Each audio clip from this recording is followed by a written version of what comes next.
ఏం జరుగుతుంది నాటకాల ఇలాంటి ఇంటర్వ్యూలు అదే భయం. అది ఏదో మరి కొన్ని అన్ఫోల్డ్ స్టోరీస్ కంటే ఫోల్డ్వే బాగుంటాయి. ఆయన ఏదైనా ఓపెన్గా చెప్పే మనిషిగా కోట గారు. కానీ కమ్యూనికేషన్ గ్యాప్. ఇప్పుడు నేనే పని మీద వచ్చాను అతనికి తెలియదు, అతను ఎందుకు చేయలేదు నాకు తెలియదు. మేము నాటకాల నుంచి ఇద్దరం వెళ్ళాం. నేను నాటక రచయితని, నా నాటకాలు బయట వాళ్ళు కూడా వేస్తారు, మా అసోసియేషనే కాకుండా. అలాగే కోట బ్యాంకు పోటీల్లో నా నాటకాలు వేసేవాడు. ఓకే. నా నాటకాలు వేసినప్పుడు అప్పుడప్పుడు మేము ఆల్రెడీ ఆడేసి ఉంటాం కాబట్టి సేమ్ అదే సెట్ చేసి రావడం వాళ్ళకి. అట్లా ఒక డిజైన్ ఉంటుంది కదా ఒక నాటకానికి, దాన్ని మేము ఆల్రెడీ కొన్ని అనేక ప్రదర్శనలు ఇచ్చి ఉంటాం. అది వాళ్ళ బ్యాంక్ కాంపిటీషన్లో అతను తీసుకుని ఆడినప్పుడు ఇదే డిజైన్ అక్కడ సెట్ చేయడం, అట్లా అట్లా బాగా పరిచయం, కలిసి నాటకాలు ఆడడం. అలాగ అప్పట్లో ఇంచుమించుగా ఒకే చోట ఉండేవాళ్ళం, రెగ్యులర్గా కలుస్తూ ఉండడం, ఇంచుమించుగా ఫ్యామిలీ ఫ్రెండ్స్గా అట్లా ఉండేవాళ్ళం. అట్లా అతను ఉన్న ఇండస్ట్రీకి ఎలా వెళ్ళాలరా సినిమా ఫీల్డ్కి నాకు ఎవరు తెలుసని మా బ్రదర్తో అన్నప్పుడు, మనకి ఎవరో ఉండడం ఎందుకు, మన కోట మనవాడు అన్నాడు. అక్కడ ఉంటావు నువ్వు, అతని ఇంట్లో తినవు, అతను ఇంట్లో పడుకో, ఎక్కడో హోటల్లో ఏదో తీసుకుని రూమ్ తీసుకుని ఏదో ఉంటావు, తెలుసున్నవాడు ఓ మనిషి ఉన్నాడు అనేది ఎవరున్నారంటే చెప్తున్నాను అన్నాడు. ఉన్న వారం 10 రోజులు అతన్ని కలిశాను రెగ్యులర్గా. అతను ఏదో అతని లోకంలో అతను ఉన్నాడు, మన లోకంలో మనం ఉన్నాం. మనం ఏ పని మీద వచ్చామో చెప్పడానికి మనకి సిగ్గు, వినడానికి అతనికి బిజీ. ఇది అయ్యేది కాదులే అనుకుని చెప్పాను. కానీ అప్పట్లో ఇలా ఉండేది కాదు, ఇంత ఓపెన్గా ఎవరు పడితే వాళ్ళ రైటర్లు, ఎవరు పడితే వాళ్ళ డైరెక్టర్లు అలా ఉండేది కాదు. ఆల్రెడీ ఒక 5-6 రైటర్లు ఉంటే 7వ వాడు రావడం చాలా కష్టం. అలాంటి పరిస్థితుల్లో మనం వెళ్ళి రచన ఇదే అవకాశం అంటే చాలా కష్టం. అప్పుడు అతను చేద్దాం అనుకున్నా చేయలేని పరిస్థితి కూడా కావచ్చు, చేద్దామని అనుకుని ఉండకపోవచ్చు, మనకు తెలియదు. అనుకుని ఉండకపోవడానికి అవకాశం లేదు. అతను రైటర్ కాదు కదా, పోనీ మా ఇద్దరికి పోటీ అనుకుంటే. ఏదో అట్లాగా అనుకున్నది జరగలేదు నా వరకు. అతని వరకు అతను ఏం తెలియని మనిషి కావచ్చు. నా గురించి నేను ఎందుకు వచ్చాను, ఏ ప్రయత్నాల్లో వచ్చాను, ఎవరైనా నమ్ముకుని వచ్చాను అతనికి ఏం తెలియకపోవచ్చు. నిన్నే నమ్ముకుని వచ్చానయ్యా అని నేను చెప్పలేదు, నువ్వు ఎలాగైనా నాకు సాయం చేయాలని నేనేం అతన్ని ప్రాధేయపడలేదు. ఏదో మాట వరుసకు రోజు అతను కలిసి ఈ పని మీద వచ్చానని నేను చెప్తూ ఉండేవాడిని. అతను విన్నట్టుండి అది చాలా కష్టం అన్నట్టుగా మనసులో ఏదో ఉండేదేమో. మరి అతను చేయలేని పరిస్థితి. ఎవరికి నన్ను ఇంట్రడ్యూస్ చేసి రైటర్ అని అంటాడు. పైగా నేను కథలు పట్టుకుని ఇండస్ట్రీకి వెళ్ళలేదు. కథలు పట్టుకుంటే అందరూ రెండు చెప్పండి అంటారు. మన పేరు వేసినా, మన వాడుకున్నా, ఎక్స్ప్లైట్ చేసినా వినడం వింటారు. నేను డైలాగ్ రైటర్ అంటూ వెళ్తే నీకు డైలాగ్స్ నువ్వు ఏమన్నా జంధ్యాలవనా, లేకపోతే ఆచార్య ఆత్రేయవనా, మణిపూడి వెంకటరమణవనా, ఎందుకు వింటారు, ఎలా వింటారు? ఆ రకంగా డైలాగ్ రైటర్కి అవకాశాలు తక్కువ కొత్త వాళ్ళకి. అప్పుడు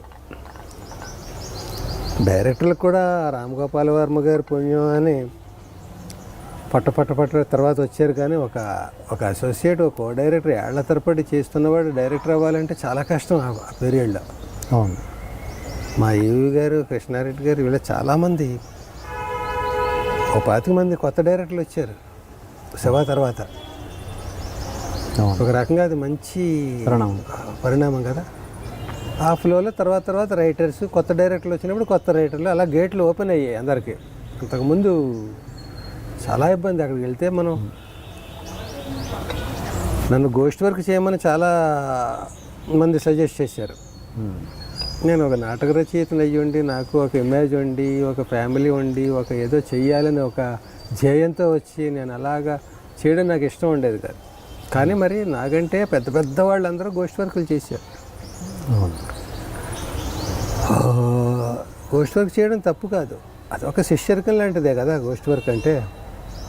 కానీ నాకెందుకో మరి నేను చెప్పాను కదా, నేను కొంచెం సున్నితత్వం, సెంటిమెంట్లు ఇవి నేను అలా వద్దనుకుని వెళ్ళాను. నేను ఆ ప్రాసెస్లో నేను పెద్ద పెద్ద వాళ్ళకి కూడా నేను చెయ్యనని చెప్పేయాల్సి వచ్చింది. క్రాంతి కుమార్ గారు, ఇంకా ఎలా పెద్ద పెద్ద డైరెక్టర్లకి, మా ఈవీ గారికి కొన్ని సినిమాలకి నేను పేరు లేకుండా చేయాల్సి వచ్చిన పరిస్థితిలో నన్ను అలా వద్దండి, నేను రాయలేను, ఇంకొకరి పేరు మీద ఉన్నప్పుడు నేను నా డైలాగ్ పెన్ను కదలదు నాకు. నేను సున్నితంగా నేను చెప్పి ఇబ్బంది పడ్డాను. అయ్యో నేను నో చెప్పాల్సి వచ్చింది. ఉండొచ్చు ఒక 20 సంవత్సరాల 10 సంవత్సరాల తర్వాత చూస్తే గుర్తుండిపోయే సినిమాలు ఉంటాయా 10-20 సంవత్సరాల తర్వాత కామెడీ వరకు? నేను గనక రాయదలుచుకుంటే కథ, లేదా ఆ కథా చర్చల్లో నేను కూర్చున్నప్పుడు నేను ఒప్పుకోనది. కేవలం నవ్వేసి వెళ్ళిపోయే సినిమాలకి అది ఎంత డెకరేషన్ అయినా సరే, శవాలంకరణ, శవానికి ఎన్ని పట్టు చీరలు కట్టినా జీవం లేదు అందులో. అదే సో జీవం ఉన్నదానికి పట్టు చీర అక్కర్లేదు. నార చీర అయినా కూడా అందమే, అదే కాటన్ చీర అయినా కూడా, ధర్మవరం కాటన్ శారీ అయినా కూడా అందమే. సో జీవం ఉండాలి. జీవం ఎప్పుడు ఉంటుంది? సోల్ ఎప్పుడు ఉంటుంది? ఎమోషన్. ఓన్లీ నవ్వించడమే కాకుండా ఆ తీసుకున్న కథలో దమ్ము ఉండాలి. ఆ దమ్మే నీకు గుర్తుండేలా చేస్తుంది. ఓకే, అలా తీసుకుని నేను పేర్లు చెప్పను, చెప్తే మళ్ళీ కొన్ని ఇవి లేవు కదా అని అనొచ్చు నువ్వు. ఓకే. సో నువ్వు కామెడీ తీసుకో, సీరియస్ తీసుకో, ఏదైనా తీసుకో, ఒక ఫార్మాట్ ఇవి ఉంటాయి కదా, అవి మెయింటైన్ చేయి. ఇప్పుడు నన్ను కూర్చోబెట్టు, నన్ను కూడా కాంట్రవర్షియల్గా అడగచ్చు కదా నువ్వు. ఎక్కడెక్కడో గిచ్చితే నేను రెచ్చుతాను కదా, మానవ నైజం అది, గిచ్చితే రెచ్చడం అనేది. అలా గిచ్చడం నీకు తెలుసు, రెచ్చడం కూర్చున్నవాడికి తెలుసు, ఇక్కడ కూర్చున్నవాడికి. కాసేపు నువ్వేంటి, నువ్వు ఏదో ఏ కారణాన్నో నువ్వు అట్లాగే నన్ను ఓ అని చెప్పని విషయాలు అన్నట్టుగా చెప్తున్నావు. మరి ఏం చేస్తావు? నాకు టెన్షన్గానే ఉంది ఈ ఇంటర్వ్యూ ఎలా ముగుస్తుంది అనేది. ప్రస్తుతానికి చూద్దాం. అది మామూలు వాల్యూస్ మాట్లాడుకుంటున్నాం, ఇవి కూడా జీవితంలో కావాలి అని మాట్లాడుతున్నాం ఇప్పుడు. అందుకని వాల్యూస్ ఎప్పుడు మనం కాపాడుకోవాలయ్యా. అది లేకపోతే కమర్షియాలిటీస్ అన్నిట్లో ఉంటాయి, ఉండాలి. ఇప్పుడు నువ్వు ఎవరితో తీస్తున్నావు, ఏ హీరోతో, ఆయన కమర్షియాలిటీ వాడుకోకపోతే నీకు చేత కాదంటారు. ఇప్పుడు పెద్ద హీరోని పెట్టుకుని అతని చేత ఫైటు, సాంగు, స్టెప్ సరిగ్గా లేదనుకో, నువ్వు కొత్తదనం కోసం పాటలు లేకుండా ఫైట్లు లేకుండా తీస్తే ఆవిడండి ప్రతివాడు డైరెక్షన్ నిన్ను ఫస్ట్ అంటారు తప్ప ఎవరిని అంటారు? చిరంజీవి గారు సాంగ్స్ వద్దన్నారంటారా, లేకపోతే ఇంకోటి అంటారా? ఆయనకి తగ్గ సాంగ్ నువ్వు తీసుకెళ్ళకపోతే నీకు అవుతుంది తప్ప ఆయనకి ప్రాబ్లం అవుతుంది కదా. అందుకని నువ్వు ఏ సిచ్యుయేషన్లో ఉన్నావు దానికి తగ్గట్టుగా ప్రవర్తించాలి. నువ్వు కబడ్డీ ఆడుతున్నావా, క్రికెట్ ఆడుతున్నావా, బ్యాడ్మింటన్ ఆడుతున్నావా, దానికి తగ్గట్టుగా బాడీ మూమెంట్ కానీ మన ప్లే స్కిల్స్ కానీ చూపించాలి కదా. నువ్వు సినిమా ఎవరితో తీస్తున్నావు? పెద్ద మల్టీ స్టారర్ తోట, చిన్న సినిమాయా, చిన్న షార్ట్ ఫిల్మా, లేకపోతే ఒక మెరానామ్ జోకర్ తీస్తున్నావా? ఎంచుకున్న కథాంశం సిచ్యుయేషన్స్ని బట్టి మెరానామ్ జోకర్, అందులో కమర్షియాలిటీస్ అంతకంటే పెట్టడం కష్టం. అది ఫ్లాప్ అయినా కూడా ఎవర్ గ్రీన్ సినిమాలు అంటే ఏంటంటే అది చెప్పొచ్చు. కానీ నేను 10 ఫెయిల్యూర్ సినిమాలు గొప్ప సినిమాలు అని చెప్పాను అనుకో, గొప్ప సినిమాలు అంటే ఈయన గొప్ప సినిమాల గురించి అడగకూడదు అనిపిస్తుంది. ఎందుకంటే ఎవడు ఫెయిల్ అవ్వడానికి ఇంట్రెస్ట్ చూపించాడు కాబట్టి. సో ఎట్ టైమ్స్ ఫెయిల్ అవ్వచ్చు, కానీ మంచి సినిమా లక్షణాలు అందరికీ తెలుసు. Okay sir. అంటే నా సినిమాల్లో నువ్వు అడిగావు కాబట్టి ఆ ఒక్కటి అడక్ అనేది ఒక గొప్ప సినిమా. కామెడీ ఉంది, వాల్యూస్ ఉన్నాయి. నేను అన్ని మేనరిజమ్స్ ఎందులోనూ పెట్టలేదు, కిష్కిందగాంట్లో పెట్టాను సరదా, ప్రతి క్యారెక్టర్కి ఒక మేనరిజం. అలాగే అందులో ఆ ఒకటి అడక్కులో ప్రతి క్యారెక్టర్కి ఒక మేనరిజం ఉంటుంది. అవును. అసలు ప్రతి క్యారెక్టర్కి మేనరిజం పెట్టడం శాస్త్రరీత్యా కరెక్టా కాదా నాకు తెలియదు. కరెక్ట్ కాదని ఎవడైనా కరెక్ట్ అంటాను. శాస్త్రం ఏమిటి నాకు తెలియదు, నేను శాస్త్రాలు చదువుకోలేదు, థియేటర్ ఆర్ట్స్ చేయలేదు, ఇంకోటి చేయలేదు. నేను ఏం తెలియకుండా, నేను మెకానిక్, నేను ఇంజనీర్ని కాదు. నాటకమైనా అంతే, సినిమా అయినా అంతే. నాకు కొత్తగా ఉండాలి, టేస్టీగా ఉండాలి, ట్రెండీగా ఉండాలి. ఇప్పుడు నాకు 60 ఏళ్ళు నిండిన వాడిని ట్రెండీగా 13వ ఏట లవ్ అని ఊహించుకు రాయగలను తప్ప ఈవేళ 13వ ఏట వాడిని నేను దృష్టిలో పెట్టుకు రాయడం చాలా ఎక్సర్సైజ్ చేయాలి. సో ఆ ఒకటి అడక్ అనే దాంట్లో అన్ని మేనరిజమ్స్ ఎందుకు పెట్టచ్చు అంటానంటే, నేను ఏం చదువుకోకపోయినా నాకు ఎప్పటికప్పుడు అల్జీమర్స్కి దగ్గర పడుతున్నానా అని, చిన్నప్పటి నుంచి అల్జీమర్సే, నాకు మర్చిపోతుంటాను నేను. ఇప్పుడు కూడా నేను ఇంకా వెళ్ళలేదు, అతి కష్టం మీద ఎక్కడ పాయింట్ ఎక్కడో వెళ్ళిపోతాను, అటు ఇటు మళ్ళీ ఇటు రావడానికి ప్రయత్నిస్తాను. అన్ని క్యారెక్టర్స్కి అన్ని మేనరిజమ్స్ ఎందుకు పెట్టచ్చు, ఎందుకు పెట్టకూడదు అంటే ఏదో అన్నిటికీ మేనరిజం పెడితే రైటరే కనపడుతుంటాడు అక్కడ, మైనస్ అది. ఎందుకు పెట్టచ్చు అంటే అలా మొనాటనస్గా పెట్టకుండా ఎందుకు పెట్టచ్చు అంటే ప్రతి మనిషికి ఓ బాడీ లాంగ్వేజ్, ఓ మేనరిజం ఉంటుంది. నువ్వు అబ్జర్వ్ చేయి, ప్రతి మనుషులు నీ దగ్గరికి అనేక మంది వస్తారు కదా, ఏదో ఓ మాటో, ఓ హ్యాండ్ మూమెంటో, లేకపోతే ఫేషియల్ ఎక్స్ప్రెషనో ఏదో అలా అనడం ఏదో ఉంటుంది. అది మేనరిజం అంటే డైలాగ్ మేనరిజమే కాదు, అనేక సో అందరికీ అట్లా పెట్టుకోవచ్చు. అట్లాగే కామెడీ సినిమాకి కొంచెం పాటకి ప్రాస ఎలాగైతే ఈజీ క్యాచింగ్గా ఉంటుందో అలాగే మేనరిజం డైలాగుల్లో పట్టుకుంటుంది క్యారెక్టర్. అలాగే నేను ఆ ఒకటి అడుగులో అన్ని మేనరిజమ్స్ పెట్టడం, మంచి కంటెంట్, నీ కష్టాన్ని నమ్ముకో, నీ కృషిని నమ్ముకో, అదృష్టాన్ని నమ్ముకోకు, ఎప్పుడో ఏడాది తర్వాత నువ్వు కింగ్ అవుతావు అనేది నమ్మక అసలు. అయితే అవని ఇప్పుడు నా జాతకం రాహుకాలం నడుస్తుంది, 20 ఏళ్ళు నీకు పనికిరాదండి అంటాడు ఆవిడ. 20 ఏళ్ళు పడుకుంటావా, లేకపోతే అండర్ గ్రౌండ్లోకి వెళ్ళిపోతావా, లేకపోతే తలుపులు వేసుకుని కూర్చుంటావా? ఈ 20 ఏళ్ళు అసలు నీకు విజయాలే ఉండవా జీవితంలో? 20 ఏళ్ళు అంతా ఫెయిల్యూర్సా? కొంత నమ్మాలి. అలాగని మరి రాహుకాలం నమ్మవా అంటే అన్నీ నమ్ముతాం. సారీ, రాహుకాలం అన్నట్టున్నాను. 20 ఏళ్ళ రాహుకాలం ఉండదు, 20 ఏళ్ళ రాహు మహాదశ, 18 ఏళ్ళు అదే లెక్క ఉంది దానికి. అట్లాగా అంతకాలం పడుకోం కదా మనం. అసలు నువ్వు దుర్ముహూర్తంలో పుట్టావు, నీ జీవితం వేస్ట్ అనుకుంటే తీసేయవు కదా. వాడే ఎక్కువ సాధిస్తాడు. అమావాస్య నాడు దొంగన అవుతాడు, దొరైన అవుతాడు అంటారు. అమావాస్య పుడితే ఆడు దొర అవుతాడేమో, కృషి చేస్తే దొర అవుతాడు, పడుకుంటే దొంగ అవుతాడు. సో ఆ ఒకటి అడగ ఎందుకు గొప్ప సబ్జెక్ట్ అంటే, ఏదైనా కూడా గొప్ప సబ్జెక్ట్ ఏంటని ఇందాక మనం మాట్లాడుకున్నాం. అందులో కనెక్ట్ అవ్వాలి. నువ్వు ఏ ప్రేక్షకుడికి చూపిస్తున్నావో వాడు కనెక్ట్ అవ్వాలి దాంతో. నేను ఈవేళ అమ్మ 1వ తారీఖు అంటారు నేను కనపడగానే. ఎందుకంటే సమాజంలో మిడిల్ క్లాస్ పీపుల్ ఎక్కువ ఉన్నారు, పూర్ క్లాస్ లేరని కాదు, వాళ్ళు ఉన్నారు. కానీ మిడిల్ క్లాస్ వాళ్ళు కనెక్ట్ అయిపోతారా, వాళ్ళ కథే అది. ఒంటెద్దు బండి అంటే దాన్ని అమ్మ 1వ తారీఖుగా చేసాం. ఒక్కడే యజమాని సంపాదిస్తాడు, మిగతా వాళ్ళందరూ పారసైట్స్లో కూర్చొని తింటుంటారు. ఆ వ్యవస్థ మనకుంది. దాన్ని ఒంటెద్దు బండితో పోలిస్తాం. ఒక ఎద్దు లాగుతుంటుంది, మిగతా వాళ్ళందరూ బండి ఎక్కి కూర్చొని తొక్కుతుంటారు, దీని మెడలు ఇరిగిపోతుంటాయి. అలా మిడిల్ క్లాస్ వాళ్ళు ఎక్కువ ఉన్నారు మనకి వ్యూయర్స్. వాళ్ళు ఎక్కువ కనెక్ట్ అవ్వాలి. వాళ్ళ సబ్జెక్ట్ అయితే వాళ్ళు కనెక్ట్ అవుతారు. కనెక్ట్ అయ్యారు కాబట్టి నా సినిమాలన్నింటిలో అమ్మ 1వ తారీఖు గొప్పది అంటారు. నా ఇంకో గొప్ప సినిమాల్లో ఆ ఒకటి అడుగుతో పాటు కామెడీ గురించి చెప్పుకున్నాం అనుకుని ఆ ఒకటి అడుగు చెప్పాను. నేను రైటర్గా ఉన్నది, అందులో నేను వేషం వేయలేదు. ఇది ఇందులో హీరోని నేనే. అమ్మ 1వ తారీఖు నా నాటకం, అది నేను ఒక మొత్తం స్క్రిప్ట్ రాసుకున్నాను. తర్వాత అది కొన్ని చేంజెస్ జరిగి ప్రధాన పాత్ర నాకు వచ్చింది, నేను రచయితగా అందులో ఇది చేసి.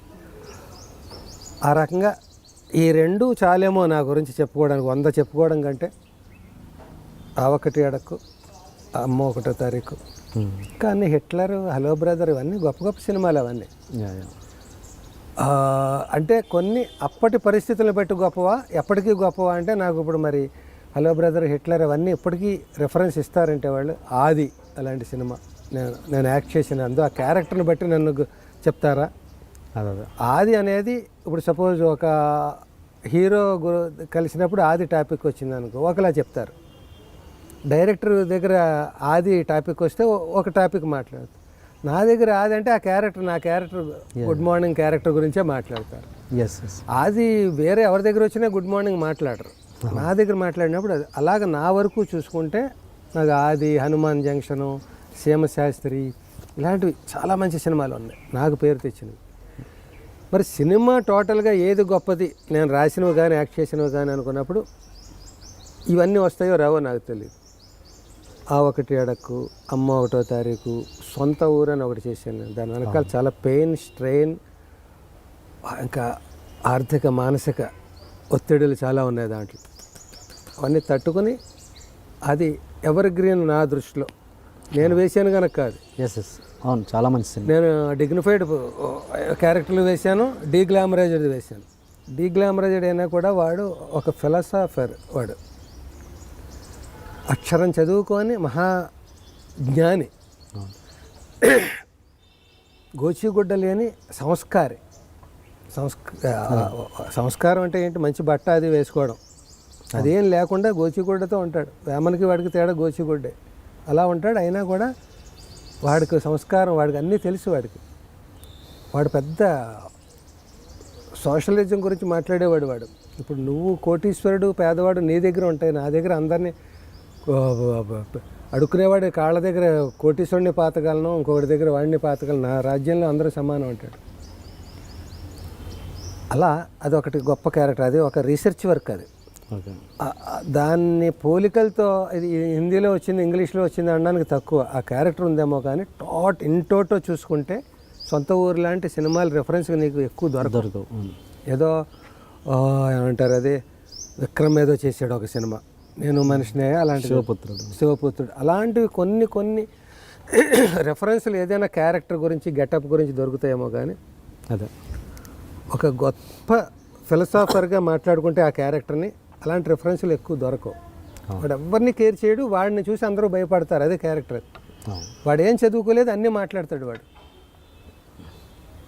వాడు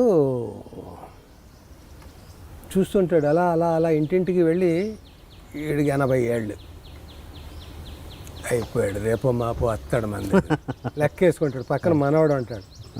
ఇంకో ఇంట్లో ఏడుపులు వినిపిస్తూ ఉంటాయి. అది ఒక చిన్న రాయి ఎక్కి ఆ కిటికీలోంచి తొంగి చూస్తాడు. పోయిందన్నమాట ముసలిది అనుకుని, అది నవ్వుతోంది అంటుంది లోపల. పళ్ళు లేవు దానికి. ఎవరో అంది, నేను రుద్రస్వామిని. నువ్వా పోయాననుకున్నావా? కిటికీలోంచి చూస్తున్నావు? లేదు, టీవీలో ఏడుపులయ్యి. నేను ఇదిగో జీడిపప్పు దంచుకు తింటున్నాను. పళ్ళు లేవు కదా, దంచుకు తింటుంది. పళ్ళు లేకపోయినా జీడిపప్పు తింటుంది.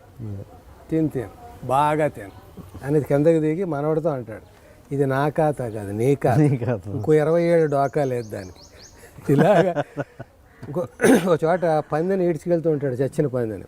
అలా హోటల్ కనిపిస్తుంది, అట్లు కాలుస్తూ ఉంటుంది. అది ఓ 20 మంది జనాలు ఉంటారు. వీడిని పందిని చూసేటప్పుడు ఇలాగో పరిగెత్తి వెళ్ళిపోతారు తింటున్న వాళ్ళందరూ. దీని బేరాలు పోయి తిట్టుకుంటుంది, చచ్చినవాడు ఇప్పుడే రావాలరా, అందరూ వెళ్ళిపోతున్నారు నిన్ను చూసి. అంటే ఇగా 2 అట్లు కాల్చి బాగా కాల్చు, రేపు నేను కూడా నిన్ను బాగా కాలుస్తాను నువ్వు నా కాటికి వచ్చాక. అదో దరిద్రుడా అయితే. అంటే వాడికి తెలిసిన భాష అది. వాడు కాల్చడం అంటే అది, దీనికి కాల్చడం అంటే మన దోశ, వాడు కాల్చడం మనుషుల్ని. సో వాడు అందులో అంటాడు, అరే బుజ్జిగా, ఈ భూమిని, ఈ నేలతల్ని ఇప్పటి వరకు ఎంతమంది కొని ఉంటారు, ఎంతమంది అమ్ముంటారు. ఇప్పుడు ఈ ప్లేసే తీసుకో, మనం కూర్చున్న ప్లేస్. ఇది ఏ ఒక్కడితో కాదు, సృష్టి ఈ ఒక్కడు ఎంతకాలం ఉండడు. ఇది ఎప్పటి నుంచో ఉంది భూమి. ఈ మనుషులు మాత్రం వస్తూ వెళ్తున్నారు. మనుషులు ఉండగానే ఎక్స్చేంజ్ అవుతూ ఉంటాయి, ఆస్తులు కొనుక్కుంటుంటారు, అమ్ముతూ ఉంటారు. అలాగంటాడు, ఈ భూమిని ఇప్పటి వరకు ఎంతమంది ఎన్ని రకాలుగా కొని ఉంటారు, ఎంతమంది అమ్మి ఉంటారు. కొన్న ప్రతివాడు ఇది నాది నాది నాది అనుకుంటుంటాడు. మనిషి ఎప్పుడో లేని దానికోసం ఎతుకుతా పోతూ ఉంటాడు. ఆ ఎతుకులాట్లో ఆడే తప్పిపోతాడు. ఎంతైనా మనకి కావాల్సింది ఏంట్రా, 6, 3. ఎంతవరకు వచ్చింది నీ కారు? ఏదో మళ్ళీ కష్టం సుఖం అనమాట. ఇంత వేదాంతం చెప్పినవాడు కారు కొనాలి, ఆడి సమస్య. ఎంతవరకు వచ్చింది నీ కారు? ఏదో 3,000. 3,000? 6,000 సరిపోద్దా? ఆడు 3,000 అడిగితే 6,000 సరిపోద్దా? కొనరా. మొలతాడు తప్ప ఏం లేదు ఆడి దగ్గర. ఆడు వచ్చేస్తున్నాడు, ప్రతి సంపాదించేసి ఏంటి ఆడిది? మొలతాడు కూడా కోసేసాను, చితి మీద పడుకోపోయాడు మొలతాడు. వాడిని మించిన వేదాంత ఎవరు, వాడిని మించిన ఎడ్యుకేషన్ తెలిసినవాడు ఎవడు, వాడిని మించిన సంస్కారం ఎవడు? ఇట్లా ఇవన్నీ మరి మాట్లాడే టాపిక్ వస్తే గొప్ప సినిమాలు నా దృష్టిలో.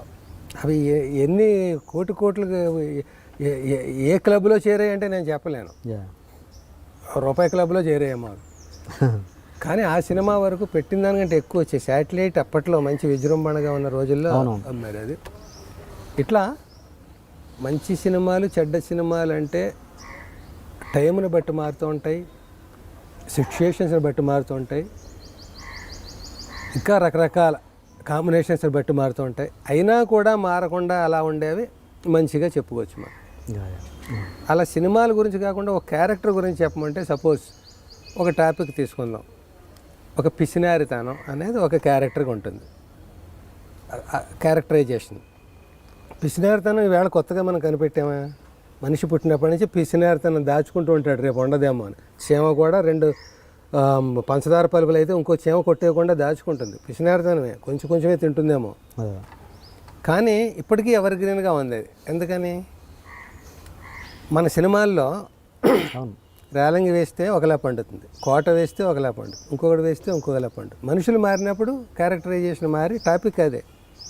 రేలంగి అదేదో సినిమాలో ఒక గాడ్రేజ్ బీరువాలోంచి తాళం తీస్తాడు భద్రంగా, తాళాలు మళ్ళీ ఎవరు దొబ్బేయకుండా తీసి ఏం చేస్తాడంటే 3 కట్టె పొలాలు, పందెం పొలాల్లో ఉంటాయి, దానికి ఒక తాడు కట్టి ఉంటుంది, అది ఇస్తాడు. ఇంకో సురుగు తాగుతాడు. ఎండు మిరపకాయలు 2 తీసిస్తాడు భార్యకి. ఇలాగ ఇచ్చి వంట అయిపోయింది వాటికి వెళ్ళిపోవాలి లాక్ చేసేస్తాడు. దాన్ని ఎండా పెట్టుకుని ఇదేం కర్మరా నీకంటే పొదుపు అనమాట. అదే మరి కోట శ్రీనివాసరావు అందులో జంజాల గారి అదే మేకనే ఊహించుకొని దాన్ని పెట్టుకుని అదే తింటున్నట్టు ఊహించుకోవడం. అన్నీ పండుతాయి. అలాగే ఆమెలో మళ్ళీ పుచ్చంకాయలు ఇవన్నీ కింద చేరేసి కింద వంపేసి వెళ్ళిపోవడం, అన్నీ ఎంజాయ్ చేస్తాం మనం. అప్పట్లో మీరు ప్రతిదానికి ట్రెండ్, అప్పట్లో మీ హలో బ్రదర్ కావచ్చు ఇలా